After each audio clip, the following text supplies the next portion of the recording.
उसके माध्यम से हम क्या अचीव करना चाह रहे हैं? क्या आप उसमें कवर करते हैं? क्या अ, उद्देश्य है? भाई साहब, जब मैंने इसका नाम लिया था 2012 में, जी। तब तब क्या होता था कि आरएनआई में 27-28 नाम देना होता था। ओके। कोई लोग 10 देते थे, कोई लोग 15 देते थे, तो हम लोगों ने उस समय साहब 28 नाम दिए थे। उस अच्छा। 28 नाम में ये भी वर्दी वाला भी था, पुलिस वाला भी था, कर्म युद्ध भी था, धर्म युद्ध भी था, अच्छा। रणभूमि भी था, और धरातल भी था, और आजाद नायक भी था। तमाम नाम थे। जी। पर वो पता नहीं क्या ग्रह नक्षत्र हमारे रहे कि पुलिस वाला मिल गया हमको 28 नामों में से। चलिए, तो बहुत अच्छी बात है, बहुत जी। अच्छी। तो तो एक तो थोड़ा सा। मुकेश जी, मैं ये बताना चाहता हूँ कि जी हमारी हर वार्तालाप रिकॉर्ड होती है और हमारी जी crime free Bharat YouTube channel है, उस पर पब्लिश होती है। जी जी जी और मेरा ये बातचीत करने के पीछे उद्देश्य ये था कि क्या हम बड़े मुद्दों को इग्नोर नहीं कर रहे हैं? जी, कर रहे हैं ना साहब। क्योंकि देखिए, जो छोटे मुद्दों पे हम फंसे हुए हैं कि जी मछली वाले का ये क्यों हो गया है? बिल्कुल। अरे, मछली वाला पैदा क्यों हुआ है? पैदा हम इन लोगों ने तो किए हैं। करेक्ट, मैं वही कह रहा हूँ। क्योंकि अगर हम उसी समय उसको कुचल देते जब उसकी शुरुआत हुई थी, हुँ। तो आज उसकी करोड़ों की बिल्डिंग तोड़ने की जरूरत नहीं पड़ती। हमने ईंट लगाने क्यों दिया? आप ठीक कह रहे हैं। दूसरी हमने। बात ये है कि उससे भी बड़े मुद्दे हैं जी कि हम जिस पुलिस वाले की बात कर रहे हैं, जी वो पुलिस है कौन? जी जिसका मैं डीजी हूँ, वो पुलिस है कौन? जी जी जी जी जी मुझे तो लगता है कि वो अंग्रेजों की एक व्यवस्था है, जी जो भारतीय गुलामों को अपमानित करने के लिए, उत्पीड़ित करने के लिए, शोषित करने के लिए बनाई गई थी। जी जी जिसका उद्देश्य था कि हर भारतीय को जी कदम-कदम पर अपमानित किया जाए, उत्पीड़ित किया जाए, शोषित किया जाए जी और उसे प्रक्रिया में उलझाकर इतना उत्पीड़ित कर दिया जाए कि वो ब्रिटिश साम्राज्य की तरफ देखने की भी हिम्मत ना करे। बिल्कुल साहब। मतलब ये उसका उद्देश्य था। जी तो ये पुलिस जैसी है वैसी क्यों है? जी और अब अभी हमने जो 3 नए कानून बनाए, जी उसमें पुराने नियम का सेक्शन ये है, पुराने कानून का सेक्शन ये है, नए कानून का सेक्शन ये है। जी is it not the old wine in the new bottle? जी क्या सोचते हैं आप? बिल्कुल सही। तो बिल्कुल सही हम बोले। लोग जड़ पे क्यों नहीं जा रहे हैं? हाँ। आज जब हम थाने जाते हैं, जी हमारा सिर फटा हुआ होता है, जी हमारे साथ अच्छा व्यवहार नहीं होता है, हमें गाली दी जाती है, हमें अपमानित किया जाता है, हमसे पैसे की माँग की जाती है जी और हमको बेइज्जत करके भगा दिया जाता है और हमारे ही अपोनेंट को बुलाकर उससे पैसे लेकर हमारे विरुद्ध उल्टा मुकदमा कायम कर लिया जाता है। जी जी। ये कैसी पुलिस है? कैसी पुलिस है? बिल्कुल सही। इन मूल मुद्दों पे अपन कब बात करेंगे? बिल्कुल सही बात है। शुरू। बहुत सारे लोग मुझसे ये कहते मिले हैं कि साहब आईपीएस ऑफिसर तो अच्छे हैं, अब वो पुलिस वाले नीचे के गड़बड़ हैं। ये हम्म। एक धूर्त प्रोपेगेंडा है। जी ये प्रोपेगेंडा सही नहीं है। जी जी जी तो कैस क्यों सही नहीं है? जी क्योंकि लीडरशिप की ज़िम्मेवारी है कि वो जी नियम, कानून, व्यवस्था को ठीक ढंग से संचालित करे, ठीक ढंग से बनाए, जी तो वो तो कर नहीं रहे हैं। जी जी जी आज छोटे से छोटा और बड़े से बड़ा व्यक्ति जी राजनेताओं का चरण सेवक बन गया है। जी। वो तो बिल्कुल सही बोले साहब आप। बिल्कुल। तो बड़ी दुर्भाग्यपूर्ण स्थिति। ये तो बिल्कुल सत्य बोले आप। एक अभी स्पेशल डीजी होकर रिटायर हुए उस व्यक्ति ने अपनी वेदना मुझसे शेयर की। जी। बोले, सर, आपके समय और इस समय में जबकि कुछ ज़्यादा समय का अंतर नहीं है, हम्म। लेकिन इतना बड़ा बदलाव आ गया है कि पार्षद को भी थानेदार को पैसा देना पड़ रहा है, एमएलए को, सांसद को, बाकी सब लोगों को तो जो बनी दे रहा है वो दे ही रहा है। जी आज वो सबको पैसे बाँटना पड़ रहा है, तब वो वहाँ सर्वाइव कर पा रहा है। जी जी जी जी। ये कैसी बताइए। पुलिस व्यवस्था है? जी जी जी। और इसमें क्या कोई बदलाव होगा? ये बड़ा वो सवाल है। बदलाव कैसे होगा? बिल्कुल सही। क्या ये बदलाव इन्हीं राजनेताओं के माध्यम से आएगा? जी जिन्होंने डरे हुए अंग्रेजों से षड्यंत्र पूर्वक हाथ मिलाकर जी सत्ता का हस्तांतरण उनकी शर्तों पर स्वीकार किया। जी जी जी जी इस देश को जी 565 जी राज्यों में, रियासतों में और 2 डोमिनियन में बांट दिया गया। जी ये राजनेता तो इतने दुष्ट हैं जी कि ये जानते हुए कि जब ये देश धर्म के आधार पर बटेगा तो भीषण नरसंहार होगा, जी सुरक्षा के कोई उपाय नहीं किए। जी जी मैं मुकेश जी आपसे जानना चाहता हूं, जी आपकी सोच के हिसाब से जी देश के प्रधानमंत्री को संविधान ने क्या अधिकार दिए? अब साहब देखो, ऐसा है कि बातें बहुत सारी है। नहीं नहीं, बहुत छोटी सी बात है ये।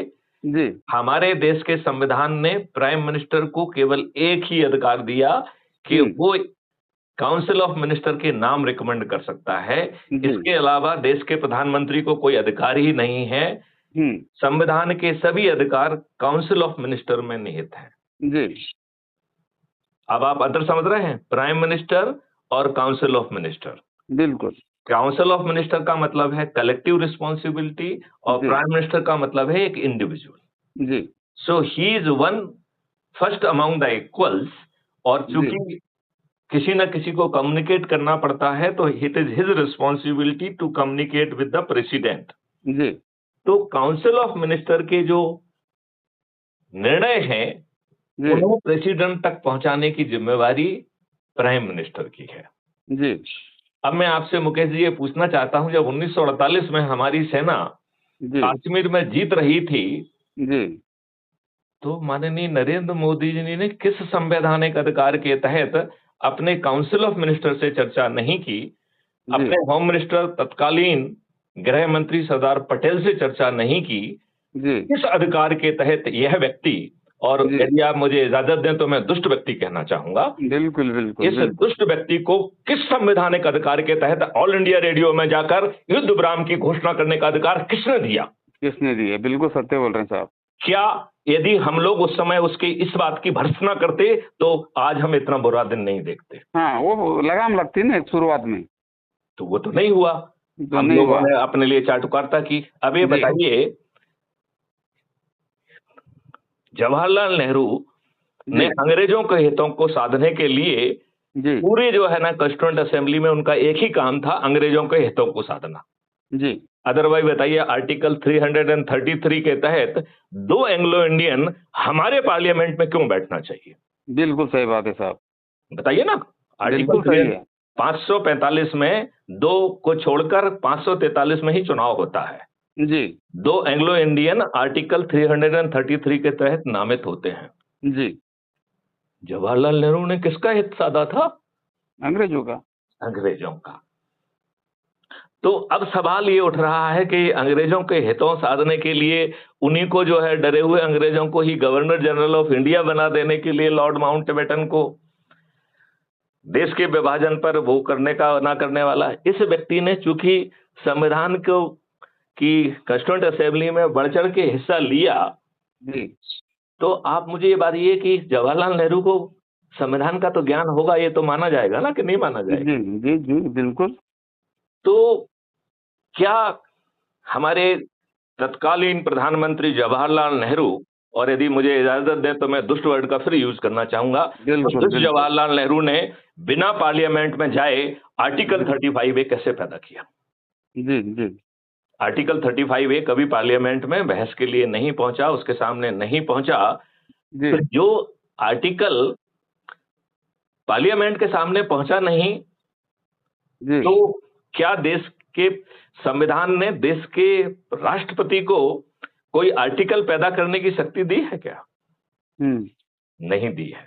जी इसका मतलब है कि आर्टिकल 35A असंवैधानिक था, जी जो जवाहरलाल नेहरू ने मालूम नहीं किसका हित साधने के लिए जी उसे पीछे के रास्ते से असंवैधानिक तरीके से जी डॉक्टर राजेंद्र प्रसाद के ऊपर 1954 में दबाव बनाकर जी उसका नोटिफिकेशन जारी कराया गया, जी तो ये दूध पीता बच्चा भी ये बात कह सकता है कि यह असंवैधानिक है, जी हाँ या नहीं? बिल्कुल सही। कह सकता है ना? बिल्कुल कह सकता है। तो अब मेरी प्रार्थना ये है कि एक पीआईएल 2014 में जी सुप्रीम कोर्ट में लगाई गई, जी और उसका मजनून यही था कि साहब ये आर्टिकल 35A कभी पार्लियामेंट के सामने विचारण के लिए नहीं ले जाया गया, जी इसे पार्लियामेंट ने पास नहीं किया है, जी और इसे दबाव बनाकर डॉक्टर राजेंद्र प्रसाद से नोटिफाई कराया गया है। जी और क्योंकि डॉक्टर राजेंद्र प्रसाद या हमारे राष्ट्रपति को संविधान ने कोई जी आर्टिकल पैदा करने की शक्ति नहीं दी है, लिहाजा बिल्कुल। ये असंवैधानिक है। जी जी तो आप 1 मिनट, हाँ बस 1 मिनट रहना, 1 मिनट होल्ड करिएगा। हेलो जी। हेलो। जी बस 1 मिनट साहब। हाँ बता। हाँ तो मेरा आपसे कहना ये है जी कि एक पीआईएल 2014 में जी उसका मजनून यही था जी कि वर्ष 1954 में जी एक आर्टिकल 35A जो कि पार्लियामेंट के विचारण के लिए नहीं लाया गया, जी उसे बाला बाला दबाव बनाकर डॉक्टर जी राजेंद्र प्रसाद से नोटिफाई कराया गया। जी और देश के संविधान ने राष्ट्रपति को यह शक्ति नहीं दी है कि वो जी कोई आर्टिकल पैदा करे, लिहाजा जी आर्टिकल 35A असंवैधानिक है। जी ये पीआईएल 2014 में लगाई गई। जी 5 साल तक माननीय नरेंद्र मोदी जी को और केंद्रीय सरकार को लगातार नोटिस मिलने रहे, जिसमें उन्होंने मौन व्रत धारण किया। जी तो मालूम नहीं, मुझे लोग कहते हैं कि मनमोहन सिंह जी मौनी बाबा थे, जी मुझे हाँ तो नरेंद्र सिंह जी भी जो है ना, माननीय नरेंद्र मोदी जी भी मौनी बाबा जैसे ही दिखाई देते हैं। हैं? जी आप क्या सोचते हो? नहीं ठीक है, वो ठीक बात है। मनमोहन सिंह बड़े मौनी बाबा है या जी नरेंद्र सिंह मोदी बड़े मौनी मौनी बाबा है? दोनों है। दोनों ही मौनी बाबा है, करेक्ट। जी जी तो यदि ये बात तथ्यात्मक जवाब यदि माननीय नरेंद्र मोदी जी सुप्रीम कोर्ट को दे देते, जी तो वर्ष 2014 में आर्टिकल 35A हम्म रिपील या शून्य घोषित हो जाता या नहीं हो जाता? हो जाता, बिल्कुल हो जाता। तो फिर मैं आपसे ये बात पूछना चाहता हूं जी कि जनवरी 2019 में आर्टिकल 35A हटाने के लिए माननीय नरेंद्र मोदी जी को श्रेय दिया जाए, या 5 साल तक जवाब ना देने के लिए उनकी भर्त्सना की जाए? बिल्कुल भर्त्सना की जानी चाहिए। फिर एक सवाल भी उठता है कि जब पार्लियामेंट में चर्चा हुई तो पार्लियामेंट को यह तो पूछना चाहिए था कि भाई साहब बिल्कुल। ये तो हमारे सामने आया ही नहीं है, तो हम्म पहले तो ये बताओ कि ये हम्म, संविधान में कैसे गया? कैसे गया? हाँ ये तो पार्लियामेंट को पूछना चाहिए कि नहीं पूछना चाहिए? जी बिल्कुल पूछना चाहिए। लेकिन पार्लियामेंट में तो इन्होंने अपने बिजुकों को ही रखा हुआ है, जी जो किसी से कुछ पूछने की हिम्मत और औकात रखते ही नहीं है। बिल्कुल बिल्कुल साहब। रखते हैं क्या? नहीं नहीं, कहाँ रखते हैं, बिल्कुल नहीं। वो तो दिख ही रहा है ना साहब। आपको मालूम है 2014 में 2024 में जो हमारा नया पार्लियामेंट गठित हुआ है, जी यह अपराधियों का जमावड़ा है। जी 543 में से 251 यानी 46% सांसद आपराधिक चरित्र के हैं। बताओ आप। इनमें से 30% जी 170 जघन्य अपराध के अपराधी हैं, हत्या, डकैती, लूट, किडनैपिंग, बलात्कार।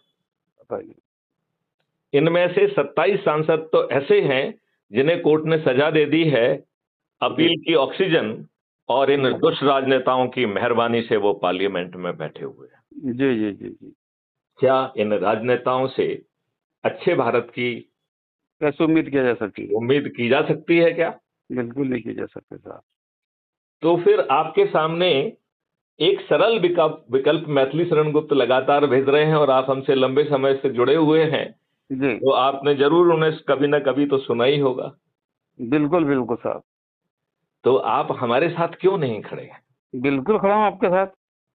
तो आप जो है, जो मैं एक सरल उपाय बता रहा हूं, जी मेरे हर मैसेज में 5 लिंक दी गई हैं। जी पहली लिंक है कि crime free Bharat mission app को डाउनलोड करना है। जी हालांकि नया ऐप निर्माणाधीन है, बहुत जल्दी आने वाला है। उसके बाद तो ये बहुत ही पावरफुल होगा। जी ये ऐप 6 मेरिट लिस्ट बना रहा है और ये मेरिट लिस्ट है अपने लोगों को जोड़ने की। जी और इस मेरिट लिस्ट 6 मेरिट लिस्ट के आधार पर एक विकेंद्रीकृत व्यवस्था, नेतृत्व व्यवस्था अपने आप उभरेगी, जी जो गांव पर में सबसे अधिक लोगों को जोड़कर नंबर 1 होगा, वो जी गांव का सरपंच बनेगा। बिल्कुल। और जो मोहल्ले का नंबर 1 होगा वो पार्षद, हाँ जो शहर का नंबर 1 होगा वो मेयर, हाँ और जो जिले का नंबर होगा वो जिला पंचायत अध्यक्ष, हाँ डीजीपी और साहब जो प्रांत भूतपूर्व। का नंबर 1 होगा वो मुख्यमंत्री, जो 2 और 3 पर होगा वो उप मुख्यमंत्री, जी जो 15 से 45 के बीच में होगा वो राज्य जी सरकार का मंत्री, और दिल्ली जी में 70 सबसे कम, जी और उत्तर प्रदेश में 400 सबसे अधिक 402। जी तो जो 70 से 402 के बीच में आएगा वो विधायक बनेगा। बहुत बढ़िया साहब। देश में जो नंबर 1 आएगा वो प्रधानमंत्री, 2 और 3 पर आने वाला उप प्रधानमंत्री, 82 में आने वाला केंद्रीय सरकार का मंत्री, और 543 में आने वाला सांसद बनेगा। बहुत बढ़िया साहब, बहुत बढ़िया व्यवस्था। और इसमें जो व्यक्ति भी बन के पहुंचेगा वो कोई दुष्टता नहीं कर पाएगा। बिल्कुल। तो यदि 1 मिनट के लिए मान लिया जाए कि आप स्वयं जी मुकेश जी जो है राष्ट्रीय स्तर पर नंबर 1 होने के कारण जी प्रधानमंत्री की शपथ ले लेते हैं, कल्पना करते हैं अपन। जी जी तो यदि मुकेश मतलब आप यदि दुष्ट निकल जाते हैं तो भी आप दुष्टता नहीं कर पाएंगे, क्योंकि आपके पास निर्णय के लिए चीजें तभी पहुंचेंगी जब वो 5 चरणों में रिफाइन कर ली जाए। बहुत बढ़िया, बहुत ही बढ़िया, बहुत ही मतलब बढ़िया।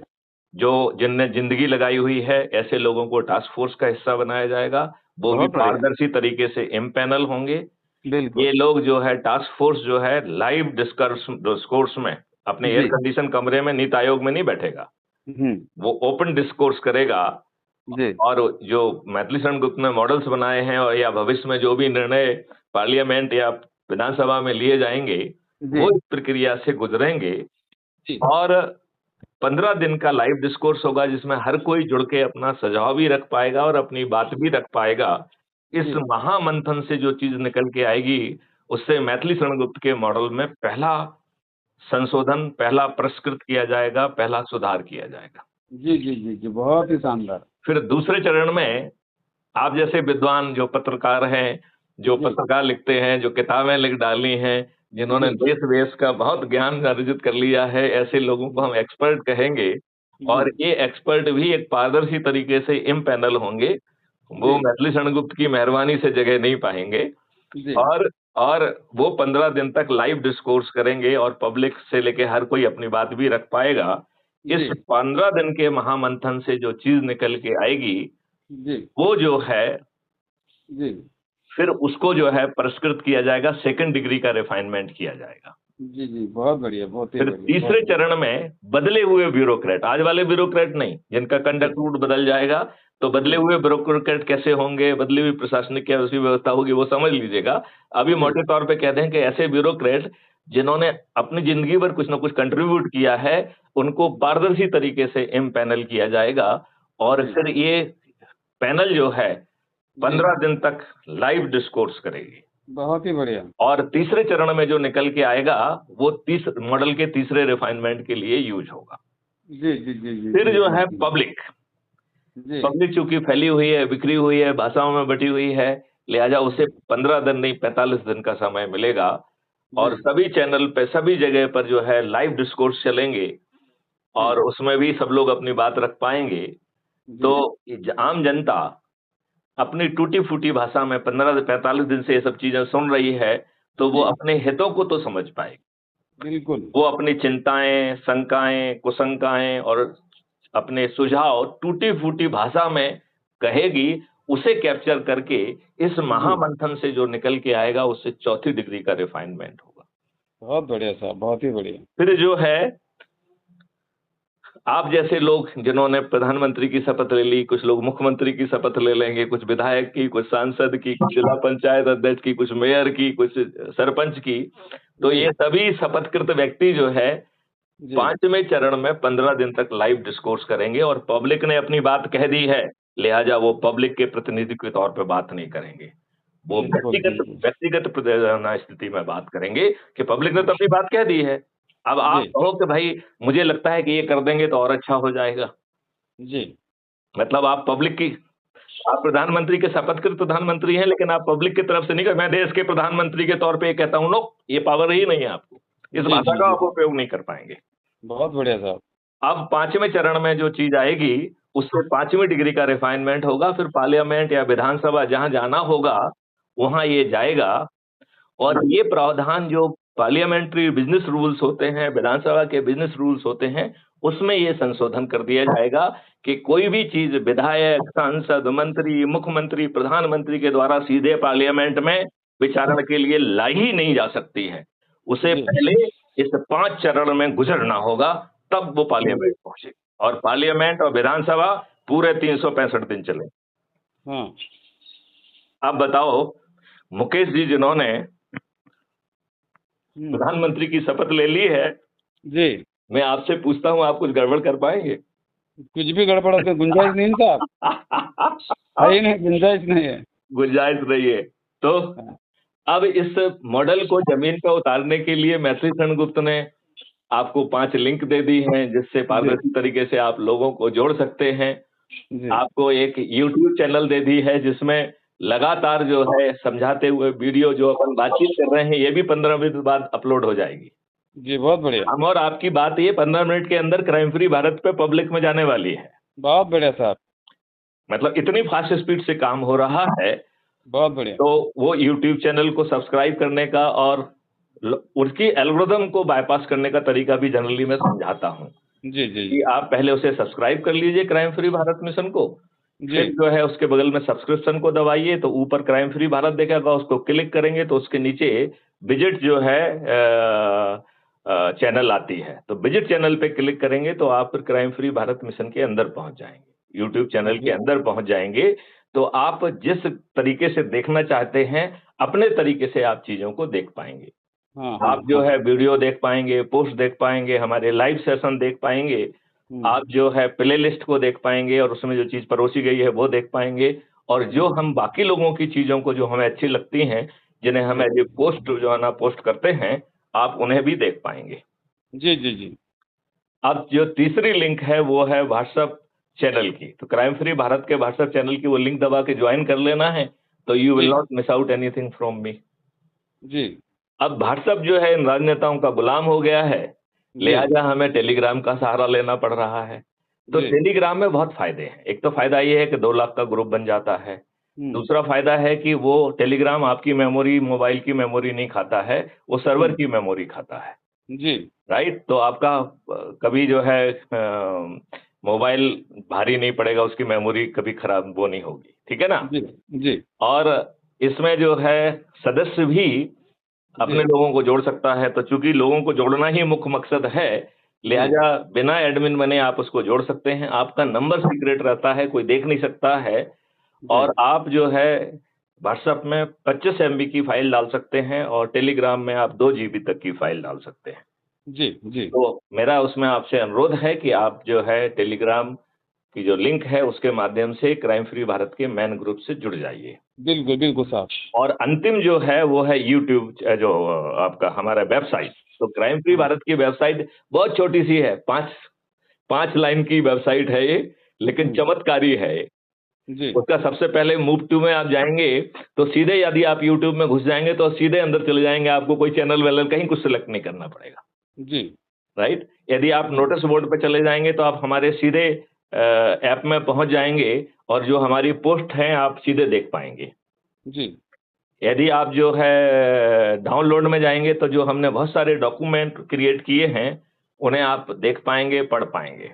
जी, तो मैं चाहूँगा कि ज़्यादा एनर्जी हम जो है दूसरी चीज़ों के बजाय वेबसाइट के माध्यम से लगाएँगे, तो जी, हम बड़े जल्दी लोगों को पहुँच जाएँगे और इसमें एक ही काम करना है, अपने जी, लोगों को जोड़ने का और उनको संकल्प दिलाना है, हर रविवार को संकल्प दोहराना है। जी, तो जी, मुकेश जी आपसे अपेक्षा की जाए कि क्या आप बिल्कुल। अपने पत्रकार और संवाददाता जिन लोगों से भी मिलते हैं, जी, उनको शपथ दिलाने का कार्यक्रम चालू करेंगे? बिल्कुल चालू करेंगे साहब। उसका वीडियो आप हमें भेजेंगे तो हम उसको crime free Bharat YouTube channel पर पब्लिश करेंगे जी और उसके लिए एक अलग से प्लेलिस्ट जोड़ देंगे कि शपथ वीडियोज। तो जो भी शपथ के वीडियोज देखना चाहता है वो वहां जाके देख पाएगा और एक दूसरे के वीडियो देख के हमें भी एनर्जी आएगी कि अरे ये तो इतनी आसानी से हो जाएगा, हम चंद दिनों में 100 करोड़ होंगे। ये राजनेता करोड़ों रुपए खर्च करेंगे फिर भी हारेंगे। बिल्कुल बिल्कुल बिल्कुल बिल्कुल। तो कोई भी मुझसे पूछता है कि डीजी साहब आप फॉर्मर डीजीपी हैं, आपने 13 डिग्रियां भी की हुई हैं, आपको ढेर सारे मेडल्स अवार्ड भी मिले हैं, आपने कश्मीर में भी सेवाएं की हैं, सब जगह आपने कुछ ना कुछ अनूठा काम किया है, चाहे वो डीजी रेलवे का हो या डीजी होमगार्ड का हो या डीजी पुलिस रिफॉर्म का हो, कहीं ना कहीं उसमें आपने कुछ ना कुछ यूनिक जरूर किया है। जी लेकिन आप ये मुझे बताइए कि आप बार बार कह रहे हैं कि घर में आपका टिकट पहुंच जाएगा, तो आप टिकट कैसे पहुंचाएंगे? जी ये आपके जहन में भी सवाल उठ रहा है क्या? बिल्कुल। तो क्राइम फ्री भारत मिशन ने एक राजनीतिक पार्टी का नवंबर 2024 में गठन किया है जिसका नाम है श्रेष्ठ आत्मनिर्भर भारत पार्टी। जी श्रेष्ठ का एस, आत्मनिर्भर का ए, भारत का बी, ये सबकी पार्टी है और ये किसी राजनीतिक उद्देश्य के लिए नहीं बनाई गई है। ये मैंने ही मैथिली शरण गुप्त में बनाई है और मैं ही राष्ट्रीय अध्यक्ष हूँ। जी जी जी जी, बहुत बढ़िया।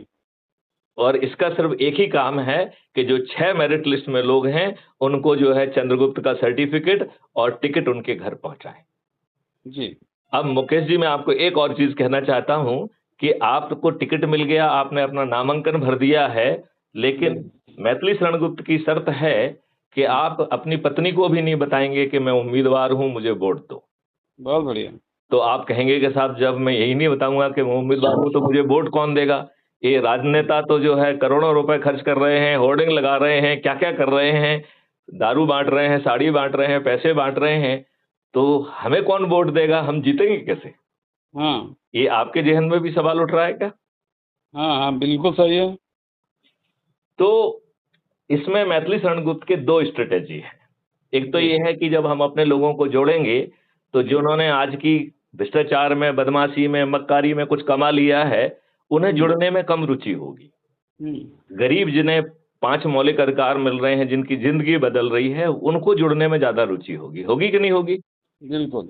तो हम अपने गरीब लोगों का नुकसान नहीं करेंगे। तो हम कहेंगे कि बेटे यदि तुम्हारे पास कोई भी राजनेता पहुंचे तो उसको भर भर